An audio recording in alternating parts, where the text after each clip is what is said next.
A fronte di una decina che per cose fisiologiche hanno chiuso, ne sono aperti altri circa 35, quindi abbiamo un saldo attivo di circa 25 negozi, 24 negozi.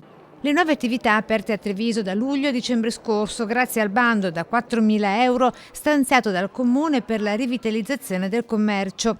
Ma è ancora lunga la strada per dare vigore alla moria dei negozi sfitti, con oltre 150 vetrine ancora senza volto, nella città con la più alta incidenza di cambi di destinazione d'uso. C'è un'evoluzione all'interno dei centri storici, quindi c'è un ritorno ad attività commerciali di medie e grandi dimensioni all'interno del centro storico e anche gli appartamenti con misure diverse. Quindi io credo che bisogna aiutare la possibilità di avere un cambio di destinazione d'uso con dei costi anche piuttosto contenuti. Il lusso e i negozi di grande distribuzione, ma attenzione, non i centri commerciali, tra le iniziative allo studio anche di Ascom per creare una rete di sostegno economica dentro le mura. Innanzitutto non deve essere solo il commercio inteso come abbigliamento o calzature, ma bensì anche, diciamo così, la ristorazione piuttosto che l'alimentare, quindi completare il centro storico con più proposte che abbiano decisamente qualcosa di innovativo e che possono essere anche ubicate su dimensioni di un certo peso, penso ai 250-300 metri quadri, non dico i 1000-1500,